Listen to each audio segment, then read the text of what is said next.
Mini-episode 1014 of the FDH Lounge is brought to you by Sportsology, delivering unconventional columns and webcasts about sports, TV, music, movies, and more. Follow them on the web at sportsology.com. The FDH Lounge. You'll want to schedule your life around it.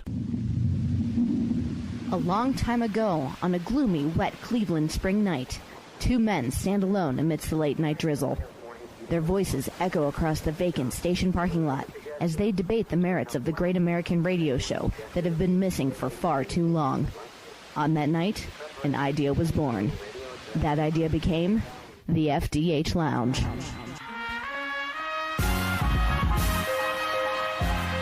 Welcome to the FDH Lounge. Hello, everyone. Welcome to FDH Lounge mini-episode number 1014. You've got two FDH Lounge dignitaries with you here today, Rick Morris and Ben Chu. And this is a fun segment that we do. We have, most years that this list has been out, we have put together a show to evaluate it. It's the FDH NBA Top 30 Players in the NBA for the year 2018. And, of course, this always appears in Pro Hoops Draftology over the summer before the NBA draft, as well as Fantasy Hoops Draftology coming up in the fall here. This is decidedly a non-fantasy list. I mean, there's a lot of bleed over, obviously, between the two. There's a lot of crossover. If you're great in fantasy, you're probably going to show up very high on this list. But it's not a complete type of crossover in that way. The criteria is this: if you're starting a team, a season is starting tomorrow, who would be the guys in order that you would want on your team? 1 through 32, I'm sorry, 1 through 30. It's 32 for the NFL, 30 for the NBA. We do it as an average of one player per team. And over the years, this list has gotten a lot more competitive to be on. I think back in years past, Ben, where there's guys like, and I know he's not the same today as what he was a couple of years ago, and I know the league has changed in ways that have sort of mitigated against his game. But a guy like Rudy Gay, I distinctly remember being at the bottom part of the list a couple of years back, and he was not even on the close cut for making the list this time. With the influx of young talent into the league, I think it's getting to be more and more competitive just for being in the top 30, as witnessed by the fact that Kevin Love's not on the list this year and he's been on in the past. Right, and I think especially if you look over the history of the NBA, there's always transitional periods very similar in 1984 and 1996 to where you have a glut of really good young players coming into the league, and some of them will always, just by the law of averages, be much better than we all expect, or some will be what we do expect. So I think, we go through these transitional years, and I think this was definitely one of them. I think we're in that as well. It really makes it interesting. You look at the guys who fell off the list from 2017, you've got a lot of fairly obvious cases, I think you would say, not least of which no bigger one than Isaiah Thomas, 14 a year ago, nowhere to be found this year, not even close to making the list with the kind of year that he had. LaMarcus Aldridge, 22, off the list again. Andrew Wiggins, 26. Kevin Love, 27, who I think might have been the toughest cut of the bunch, but even he wasn't necessarily that tough of a cut, and that's me being completely honest because he's my favorite player. Carmelo Anthony, 28. Rudy Gobert, 29. Dion Waiters, 30. It's really hard to make that strong a case for any of the guys that were on the list in 2017 and aren't there this year, Ben. Right, and I tend to agree. The only player I would think on the list that would probably even really deserve any consideration to being in the top 30 was LaMarcus Aldridge. But due to the Kawhi Leonard saga in San Antonio and how they kind of performed going into the playoffs, it's not really super hard to see why he was left off the list this year. Exactly. And when you look at the way that the league is evolving and you look at the expectation that even big men are going to be able to shoot and have a lot of range, as witnessed by Mo Bamba's pre-draft workouts, I look at a guy like Rudy Gobert at 29. He does so much well, but that's a guy that I think is not going to be a fixture on a list like this unless he improves his shooting. If not his outside game, at least his mid-range game. In this day and age, just being a defensive stopper, you've got to be super, super, super elite, and he is pretty close to that, but that alone won't get you on a top 30. No, I don't think so as well. I mean, it feels like, especially with young players coming into the game, and we've talked about the AAU circuit, we've talked about high school basketball, pushing power forwards and centers to shoot threes. You're going to, at least in the next 4 to 5 years, if that's not a required skill set for a big, it's going to become a required skill set for a big. A lot of the teams that are doing well, they have big men that can play. Houston has Clint Capella. The Warriors have their rotating door of guys like Jordan Bell and Draymond Green. You have a lot of really good, young, talented big men coming in on this draft class with Mo Bamba and DeAndre Ayton. So you're seeing the change already happen, and you also see the movement towards positionless basketball. So I think they have a very good, I think overall, a lot of centers who are currently in the league are going to have to pull a la Marc Gasol and work on their three-point shooting or stretch the floor ability, because if you're not able to stretch the floor, that means the defense does not have to commit another defender to you. I agree completely. That's the way the league is going, and for better or for worse, again, Steve Kerr, Golden State, with what they started to implement in 2014, having a lot to do with that, with the evolution of the game. We'll take this list, we'll go and we'll start it in groups of 10. We'll start from 30 back to 21. And the commonality on this is that, again, as you go back, there are going to be 2 players in this group that were not on the list a year ago. Most of these guys were on this list, but a little bit higher last year. And they didn't necessarily do much wrong in terms of slipping. I think it's just a thing where there are certain points in time in any sport where if you're standing still, you're going backwards, and that's kind of what this is right now in the NBA. If you really didn't make a leap over where you were a year ago, you're going to kind of move backwards a little bit, and that's what we're seeing. At number 30, and it's interesting because I think this is a guy that did make something of a leap, but he falls 7 spots back. He was 23 a year ago. DeMar DeRozan did improve his shooting. He's a little bit more of a full-fledged modern 2 than he was a year ago, but still not quite there. That's part of the reason that he was available in Toronto and subsequently will be in San Antonio next year. DeMar DeRozan from 23 to 30 this year. Gordon Hayward really didn't play hardly at all last year. 24th a year ago, 29th this year. I would say the slippage is probably mostly just due to wondering with the severity of the injury, is he going to be back 100% on opening day? Doesn't seem to be much reason to doubt that, but as is always the case, you want to see it with your own 2 eyes. Kyle Lowry, 28. He was 17th a year ago. Again, didn't do much to necessarily slip, but certainly the way that Toronto has gone in the playoffs the last couple of years has kind of done him no favors, but still a worthy top 30 player. 27, John Wall, he was 12th a year ago. He spent some time being injured this past year, and again, for a guy who was supposed to be one of the dominant players of the 2010s, for a guy who's been an all-star a couple of times, it just hasn't unfolded the way a lot of people would have expected. 26, Bradley Beal, he was 18th a year ago. Kind of a little bit of the same story there, is that Washington is just at sort of a plateau in the Eastern Conference, which has been winnable the last couple of years, let's face it, at least as far as moving further than they have, and some of that has to fall on Beal and Wall, as talented as they are. 25, Jimmy Butler, 16th a year ago. This is another guy where, again, the fact that he doesn't really stretch the floor that much puts something of kind of a ceiling on his value at this point. Number 24, Nikola Jokic in Denver, and you look at his passing out of the post and how great he has been in that way, really the playmaker in the Denver offense, and again, a thing that is rare to see as far as the skill set that he has some great offense as well. 23, Devin Booker, not on the list a year ago, just like Jokic, making that jump on. He looks like he's going to be on the list for a long time to come. Great pure scorer. 22, C.J. McCollum, 25th a year ago.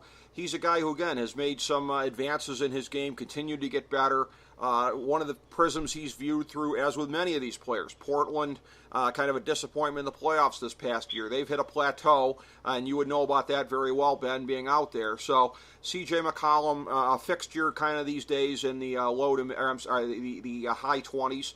The low to mid 20s, I should say. Paul George, 13th a year ago, 21st this year, and again, somebody who went backwards a little bit in terms of value because you look at, again, how it went in Oklahoma City. It was kind of a tough pairing with those couple of guys there. Still a lot of value on him, but if you're starting a team, some of the guys in the teens I take ahead of him, obviously, because of the upside that they have. So, again, for a lot of these guys, Ben, it's not necessarily much that they did wrong in terms of slipping. It's just the perception on them in terms of their upside and in terms of how it compares to some of the younger players who've come into the league and emerged onto the list. Right, and especially we saw the big shift in the Eastern Conference even before the free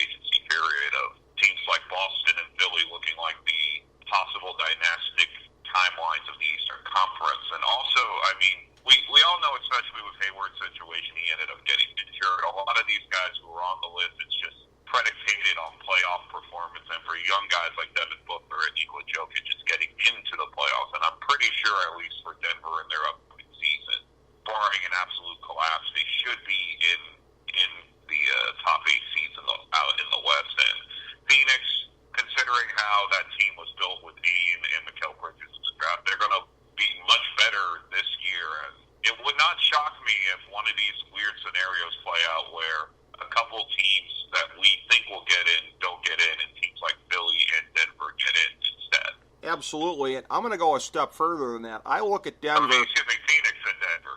That's right, yeah, Phoenix. Get in anyway, right, so. Yeah, good thing you caught that there. With Denver, I gotta say, this is one of these things where, and I know it's possible to overstate what I'm talking about with them. Certainly as a Cavs fan, I have my concerns about their chemistry with Isaiah Thomas being a volume shooter, being there. It's been good balance in terms of a lot of the guys there in terms of scoring. So I have some concerns about what that might do to the ecosystem. But if I'm wrong in my concerns, and he is a boon to Denver overall, am I wrong for saying Denver might not just make the playoffs, but they got a chance to be as high as the 4 seed and get home court in the first round? Well, I think a lot of people think it's almost a foregone conclusion in the Northwest Division that OKC's going to win. But, again, they did have their struggles last year, and Portland ended up winning the division over OKC. Yeah. So, at this point, I would tend to lean away from any sort of big Denver prediction, but it would not shock me to see them in the top four of the West, or a scenario where they go deep enough into the playoffs that they could make it to the conference finals and certain things shake out. Yeah, they have that kind of upside, and they are deeper in their starting lineup and in their rotation than are most teams. So they're going to be something worth keeping an eye on. For me, Utah would be the early favorite in that division, but you've got a couple of tough contenders there. That is one of the toughest, if not the toughest, divisions in basketball to win the regular season championship. Going from 20 to 11 on the list. Couple guys here that we're going to start off with who weren't on the list a year ago because they weren't in the NBA a year ago. Well, one of them was, but hadn't done anything yet. Ben Simmons, number 20, coming in for the first time. And again, if he really had any kind of shooting depth at all at this point, if he had the ability to stretch the floor, he'd be much higher than this. He's going to have to add that to his game, and I wouldn't bet against him, but he's going to have to add it if he's going to move much higher than this in the modern NBA. Number 19, Jason Tatum. I have to say, a guy who really proved me wrong. I didn't really think much of his ceiling a year ago, and the way that he came in and helped carry Boston to Game 7 of the Eastern Conference Finals when they were a team depleted of their top 2 stars, at least on paper. Jason Tatum looks like the guy that Boston is building around for the long term here, and it just, again, my hat's off to him for proving me wrong. Number 18, Karl Anthony Towns, 21 a year ago. The personification, I would say, of that modern center, of everything you're looking for in your modern big man. Number 17, Donovan Mitchell, obviously not on the list a year ago. You talk about proving me wrong, really the case. I didn't think he had much of an upside coming out of college. You and I have talked about some things with him and about that he might have been held back a little bit by the Louisville system, but he has just been amazing to watch develop. Number 16, Draymond Green, 11th a year ago. And again, really, as much as I, as a Cavs fan, dislike him personally, one of the foremost glue players in the NBA as far as if you have a couple stars around him, he is a guy who can help make things more cohesive and just lift that team in another kind of a way. So you don't want him as your 1 star or your 2, but if you got those taken care of, he's going to fit better with them than arguably players who are more talented. Number 15, Damian Lillard, 19th a year ago. He, like C.J. McCollum, has sort of been in a certain range on the list here, and so he is at this point. Number 14, Victor Oladipo, and again, you talk about this has been the motif of these 10 guys proving me wrong. I had no idea of his upside a year ago. You, Ben, pointed that out to me that he was never going to get to be the volume kind of a guy that he was in Indiana playing with Russ Westbrook.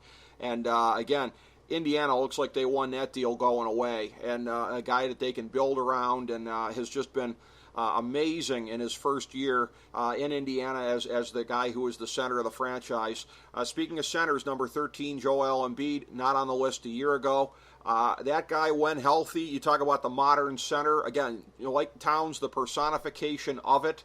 And again, when healthy, that's always the question with this guy. But he's starting to get to the point now where there's been enough distance since his last big injury to where you can kind of relax a little bit.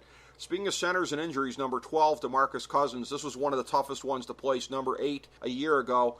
Since the list came out, and of course this was put together in June, we are now in August. So I will say this in fairness to me, a little more of a sense on what the time frame might be, which is potentially around the All-Star break. But had he signed with a team other than Golden State that's not feeling any urgency whatsoever, the comeback could have been on an earlier timetable. So even if he comes back in February, that's not to say that it couldn't necessarily have been earlier had he signed with another team, if that makes any sense. So you factor in the locker room stuff with him, you factor in his availability or lack thereof for the first part of the season, and that's how great he still is in terms of his skill set, that he would be as high as number 12. Although, again, Achilles injury, big man, we'll have to see how long it takes him to get back to 100%, if ever. Number 11 is the Greek Freak. He was 15th a year ago, continues to take strides. If he's on the top tier a year from now, it wouldn't surprise me. There's so much that he does well. Again, the ability to, let's say, consistently stretch the floor as opposed to intermittently. That's one of the last things that you're waiting to see here with him. But a guy as big as he is, who can handle the ball like a point guard, truly just an amazing all-around player and very deserving of his nickname. So those are the guys from 20 to 11, Ben, peppered in with a lot of very, very young talent, a lot of very high-ceiling talent. Right, and I think overall, too, especially with a lot of the young big men in today's league, it was ironically enough because during the early Golden State run, there was a lot of questions in terms of, well, if are we ever going to need big guys ever again? Because just with the ability that Golden State has to spread the floor, most of the time people are like, well, we don't really need a big skilled big guy. We just need an athletic big guy. And now it's getting to the point where the death of the center narrative was completely overblown, because now in the top 20 of at least this list, you have at least 3 or 4 of the marquee centers in the league today. And on top of that, too, you're just going to have to look at just pure growth of the youthful talent in the NBA, just pushing the league forward. And again, like I noted in an earlier mention, this seems like a transitional year, and when the transitional years usually happen, a bunch of guys usually break out onto the scene, and this seems to be the case in this scenario too. I will note, though, I still think in this case, even though Giannis is at 11, I still have him at higher on the list. Okay. Only because of the just based on pure talent and athleticism alone. But I will agree with you that at times, especially last season, after seeing him in Portland one game, and then the boon of how Milwaukee kind of slipped up going into the playoffs, there needs to be some form of consistency with him overall.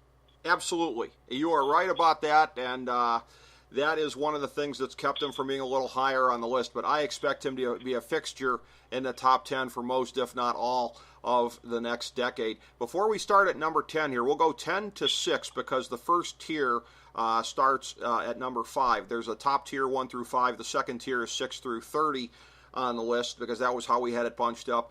Before we start with Kyrie Irving at number 10, I want to get to a note about the Cavs' new point guard, Colin Sexton, the new guy that they're building around. And I have to tell you, the other list that I recorded recently here, of course, Chris Galloway and I doing our NFL Top 32 list, he was evaluating the FDH list there, and I had mentioned to him off air, I was talking to him about this. I said, this is a sign, perhaps, that I have watched too much in the way of sports. I was telling him about our off-air conversation and a lot of the stuff we've talked about with Colin Sexton, and that you at one point made a reference to the skill set, but basically a much more idealized version of the relatively obscure 90s point guard Robert Pack. I said, you know what? I knew exactly what Ben was talking about. I've probably watched too much sports. And Chris texts me back, that is an amazing reference. So I guess he's watched too much sports also. We both knew what you were talking about, Ben. Yeah, that's fair. I don't think that would be too different of a narrative, to say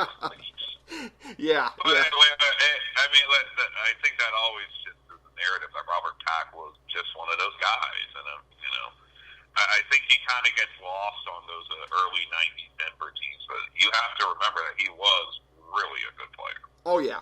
Oh yeah, and I mean, I knew exactly what you were talking about because he's got the same kind of explosiveness as Colin Sexton. But again, I think Sexton at a higher level. I know you've also compared him a little bit to Peyton when you factor in the intensity of a Gary Payton. So that's a pretty nice hybrid here if we're talking about the best elements of some of these guys, Ben. Right, that's definitely the case. And Cleveland, I know this year there probably is going to be a down year for them, but they're going to be much more competitive than people think. And I still think, considering the East is still the East at this point with LeBron going to the Lakers, I would not be shocked if they somehow find their way into the playoffs, especially if Sexton puts together a Rookie of the Year campaign. Totally agree in the weak East, but something that, again, I'm not necessarily, in fact, not necessarily, I would say I'm not rooting for just because we'll lose the draft pick to Atlanta.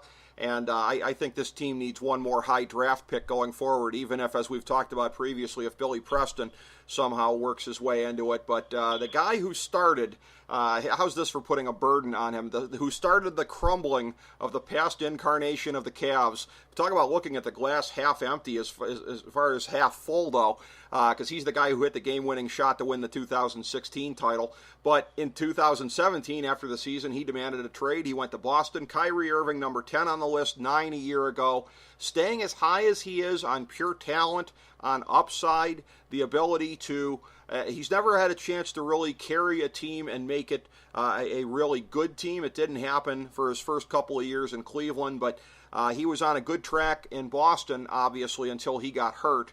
The injuries are the main reason I don't have him higher. He'd be bumping up against the top of the second tier were it not for the fact that this guy's had a lot of knee injuries right now, and you got to wonder what you're going to get. But particularly with him being in a contract year, Kyrie Irving is definitely still a top 10 guy. Number 9, Russell Westbrook, 4th a year ago.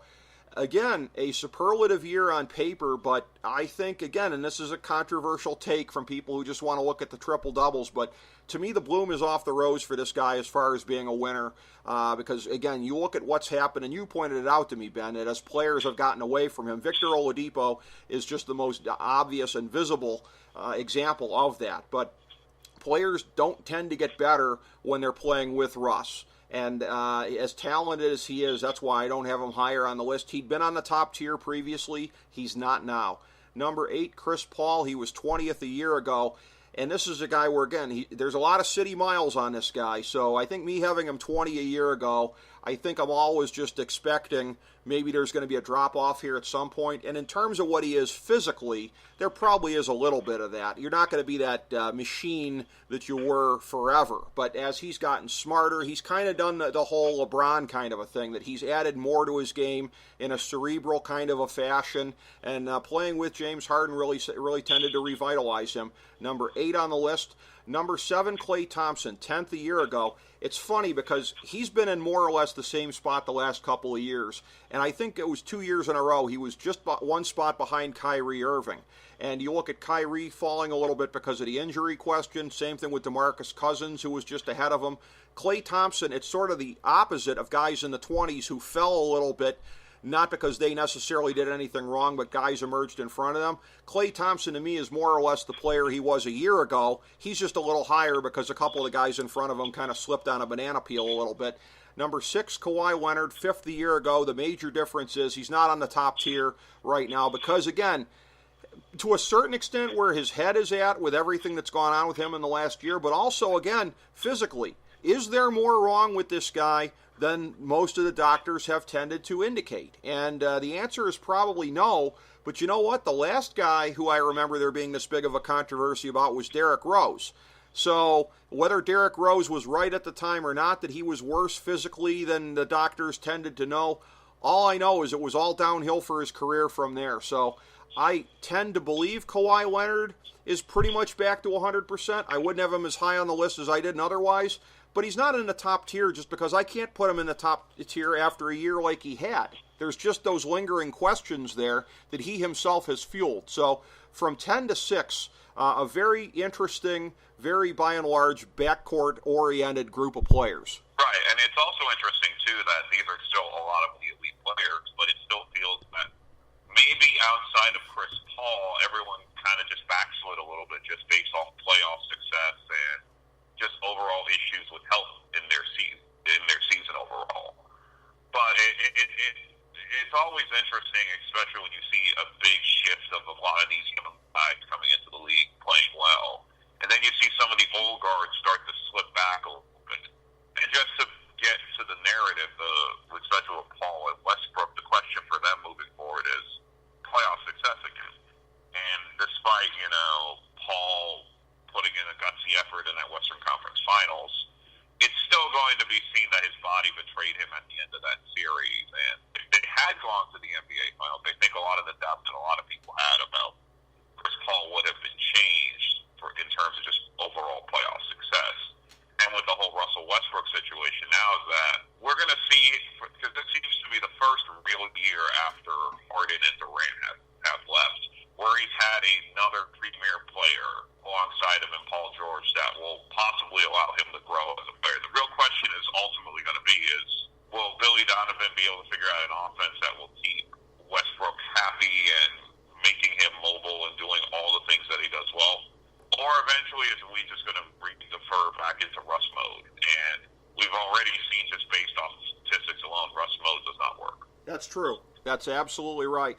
And as we start the top tier here, I want to get into a very definitional sense with you, because to me, the NBA is the most clear-cut of any of the four sports in this sense, because we do these lists, and I think that's what distinguishes the FDH Lounge. We do these for all four of the major North American sports. The top tier in this list has the clearest definition in my estimation, and that is, if you're on the top tier, a team can win a championship with one of these players as their best player.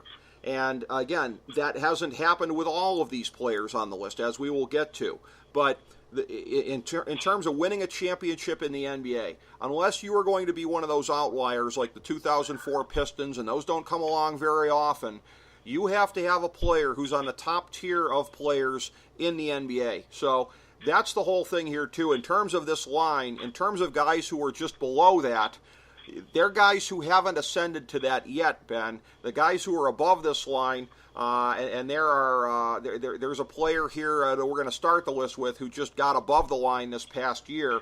That's the whole thing, is that to be on the top tier in the NBA, that's the definition right there in my estimation. A team can win with you as its best player, go all the way. Right, and especially in this day and age of teams with multiple superstars, it's going to be even harder to make these initial thoughts on who will be the top five best players in the coming years, too. It will be, definitely so. Number 5, he didn't advance very far in terms of numbers because he was already high on the list at number 7 last year, but the key thing is he got above the line this year, and he is going to stay above the line so long as he stays 100%. The Brow, Anthony Davis, really showing in New Orleans, and again, looking better than ever once DeMarcus Cousins went down. So showing that the Twin Towers system actually wasn't working for him, and in some odd kind of ways, maybe was even kind of holding him back. Anthony Davis, number 5. Number 4, Steph Curry, number 3 a year ago. He's always bouncing around right in these spots here. And what's interesting to me is that he's behind somebody on the list who, in terms of a best pure player, I take the other guy over him. But as far as the definitional player who makes Golden State go, who might be the most valuable to them, to me it's Curry, because essentially he, and to whatever extent Klay Thompson, were the architects of the system. It was built around their skill set. So I don't have him as high as another player on the list, but I think he's more important to Golden State because they won a championship without that other guy. Than the other guy is. And everybody obviously knows who I'm talking about. But before we get to him, number 3, James Harden, number 6 a year ago. And again, going to another level in Houston this year with Chris Paul right there. People want to talk about LeBron as the MVP, and you could make a very good case for it, but it's hard to argue against James Harden as well. That other guy I was referring to a minute ago, unsurprisingly, Kevin Durant, number 2, second a year ago. I think in the eyes of a lot of people, the consensus second best player in the world, even if in some kind of odd way, even if people agree with me that Steph Curry is actually marginally more important to Golden State. It's just funny because you can get into different criteria in terms of talking about top players. Number one, no big surprise here. He's been number one, I think, just about since we've been doing the list. When we started it, I think in 2014, if not a little earlier. But LeBron James, again, number one. Unfortunately for me, moving away from my Cleveland Cavaliers out to Los Angeles, a lateral move at best in terms of surrounding talent, although you could look at Brandon Ingram, who's got some upside here, and if he starts to reach that upside, then you would take the Lakers roster arguably above the Cavs roster. But again, interesting that he is obviously settling in for an extended project as far as building a team and trying to catch up to where Golden State is at. But he has the capacity to elevate any team in the league exponentially. You look at what he did with the Cavs in the first year, where they went from complete garbage to Game 6 of the NBA Finals. The same will not happen here. The Lakers were not garbage last year, but a young team that wasn't quite putting it together, has some talent in different places. An odd-looking roster right now with the players that they've added, to be sure. He'll elevate them into the playoffs. A lot of people are saying top 4 seed.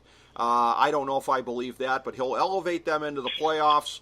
It may be one of the earlier exits of his playoff career. It may be the first time he doesn't even make it out of the first round. That would be an interesting part to his legacy because he's had that over Jordan to this point. But as far as elevating the players around him, as far as the all-around skill set, everything that he brings, and what I said about Chris Paul before applies that much more to him, that he's actually, I think he had his best season ever this past year. And you look at it, I mean, in terms of his athleticism, and again, this is a guy who spends 7 figures a year on his body, but in terms of his athleticism, he's maybe, 90 to 95% of what he used to be. But the cerebral part of the game, he came into the league basically a PhD about basketball, and he's only grown from there. So the curve of knowledge has exceeded the curve of loss of athleticism. And as long as that's still the case, he could have potentially even a better year this next year. He's not going to keep improving that much as he gets to 34, 35, but he's at least putting off the downside. And if you're looking at it for one season coming into this here, there is no doubt, I think, in anybody's mind who is rational, that LeBron James is the guy you build a team around in today's NBA. Right, and I don't think anyone's going to say anything different in that narrative, Rick. But I will say something that might be deemed a little more controversial than people will give me. Okay. I believe LeBron is the best player. I don't think anyone's going to deny you that.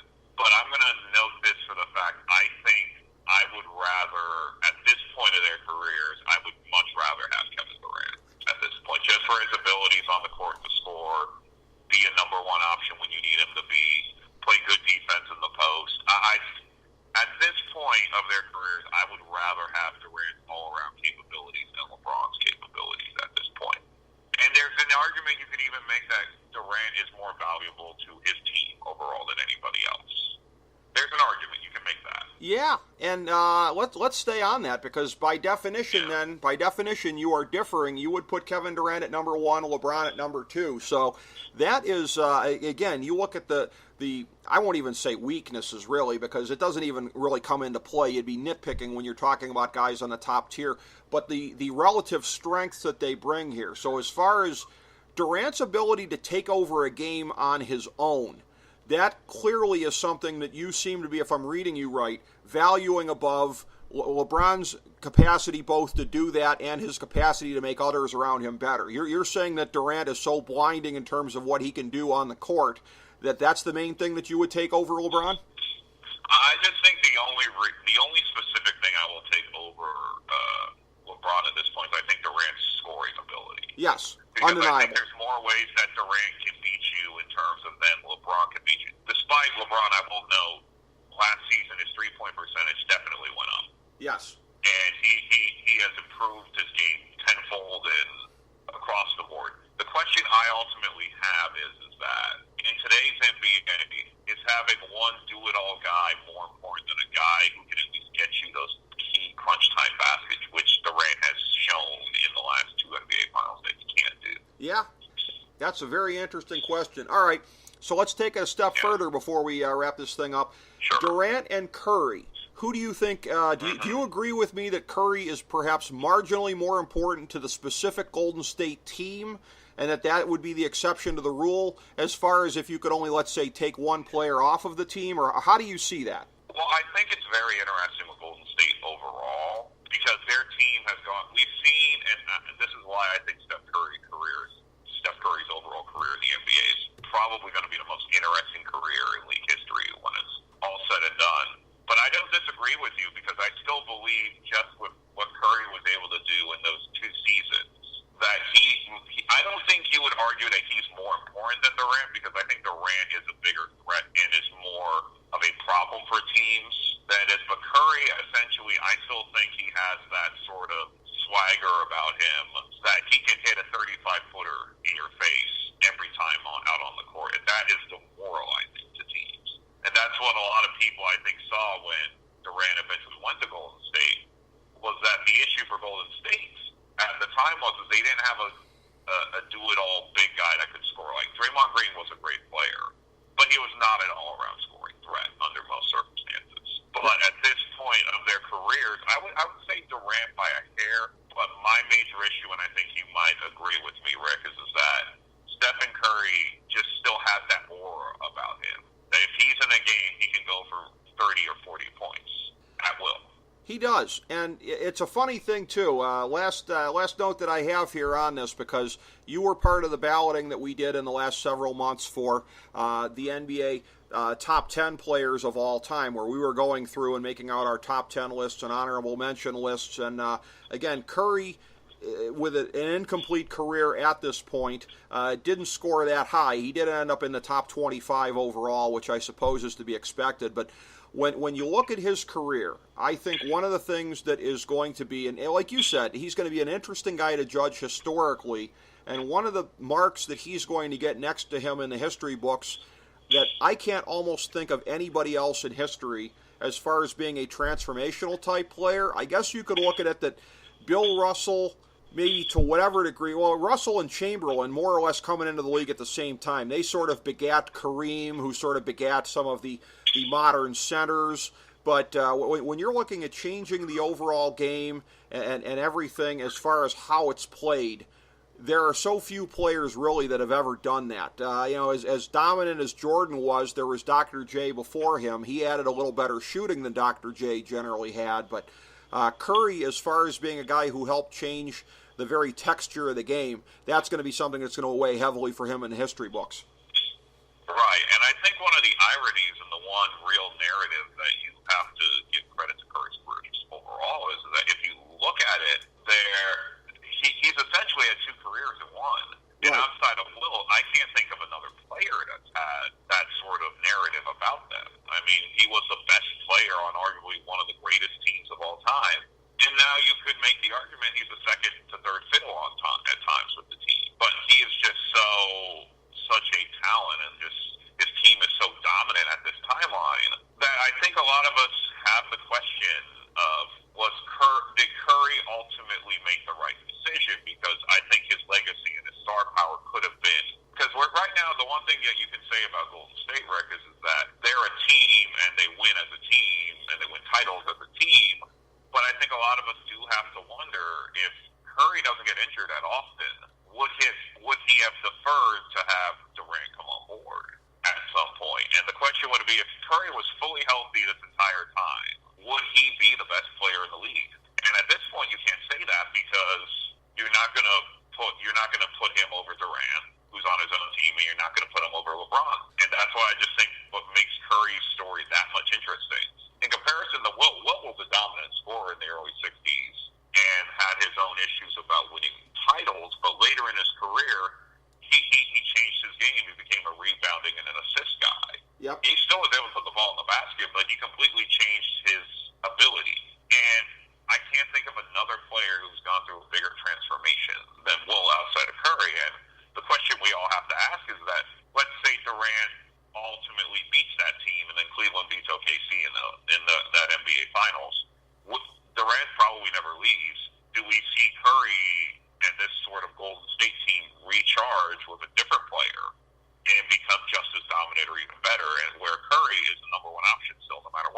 Very possibly, yeah. I mean, my last point on this little interesting cul-de-sac we went down is you say 2 careers.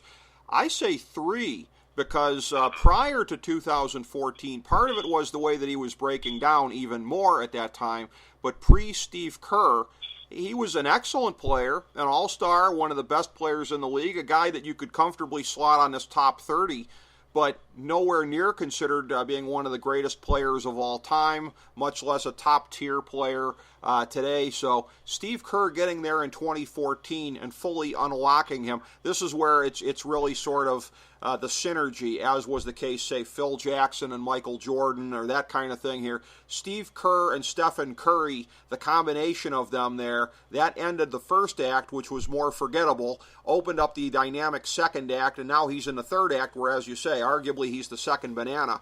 But 3 careers in one, I would say. I mean, and I think what makes this even more interesting is just the birth of the Golden State dynasty is kind of, you would say there's a lot of things that have to happen to make everything come to the culmination that we ultimately need to. Yep.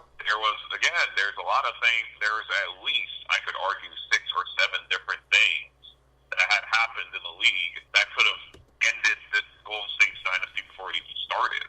And at this point, you also have to consider all the little machinations that has happened to get Golden State to this point, and it's gotten that team to get better. One story I think a lot of people tend to forget because it was a little bit past the Golden State fan time. Joe Lacob, their owner, when he took over control of the franchise, there was a timeline. They were honoring Chris Mullin at halftime one time, and he got booed rather viciously by Golden State fans. Right. And at this point, I don't know of a single Golden State fan who wouldn't give the shirt off their back for Joe Lacob at this point. And just looking at how Golden State, because I spent a lot of time in Northern California. In the early 2000s, Golden State tickets were pretty much by the bushel. It didn't matter how much money you had, you could get a Golden State Warrior ticket. And now at this point, you're seeing people spending, CEO salaries to sit courtside at this point.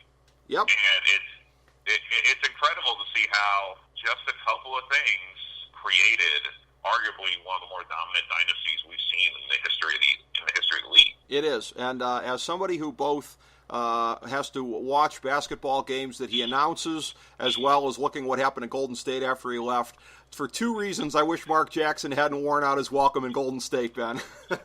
Right. I think a lot of fans are probably saying, but again, too, and it shows, I think Mark Jackson's a great player, a great head coach. The problem was that he had the wrong idea.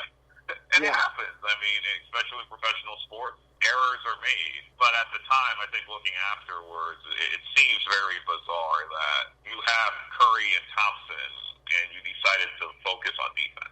Yeah, and the commonality with the NFL Top 32 list, to bring it all the way around, we were talking about this last week, the breakout of Case Keenum, who didn't make the list, and Jared Goff, who did make the list. Jeff Fisher will never get a head coaching job in the NFL again. Looking at Curry and Thompson now, I think that's part of the reason Mark Jackson didn't get a bigger sniff in New York and some of the other places. Right. When you look at how guys thrive without you, it makes it hard. But I mean, also on top of the fact, too, I think Curry blossomed into a much better player than a lot of people probably did give him credit for. He did. He really did. No question about that. And as I've pointed out in the past, the great irony in me as a young Cavs fan going out to the Richfield Coliseum and rooting for a sharpshooter named Del Curry, who was launching those three-pointers. Oh, if I only knew what the future held back then, I wouldn't have cheered for that young player quite as much. But one never knows what the future has in store. But I do know what the future has in store in this way, and that is plenty of great hoops conversation in the FDH Lounge with you, Ben Chu, as we have had before. As was the case in the past with this list and all your other great segments. Thank you so much for being on and analyzing this list and giving your thoughts on it. So I appreciate it, Rick, and hopefully we'll be back again for yet another NBA conversation soon. We will do that, my friend. We'll be sure to do that. I'm looking forward to it, as are a great many, I'm sure. Thank you for being a part of this today, Ben. Thank you for everybody for joining us for FDH Lounge mini episode number 1014. As we bring the show to a close, we would like to extend our deepest gratitude to NBC, CBS, ABC, Fox, all Clear Channel affiliates, TNT, TBS, USA, UPN, Deadspin.com, YouTube.com, YTMND.com, MySpace.com, various blogs, Fox News, CNN, CNBC, MSNBC, IamBoard.com, Billboard.com, Google.com, ESPN, ESPN2, ESPN News, ESPN Classic, NBA TV, NFL Network, Sports Time Ohio, Athlon Magazine, Comedy Central, Cartoon Network, The Boomerang Channel, QVC, BET, The Spice Channel, Steno Notebooks, Manwich, Papermate Office Supplies, waitresses, strippers, bartenders, garbage men, janitors, microwave popcorn, the writers of The Office, Scrubs, Entourage, My Name is Earl, Oz, Metalocalypse and the Boondocks, Aquafina, and the Periodic Table of Elements.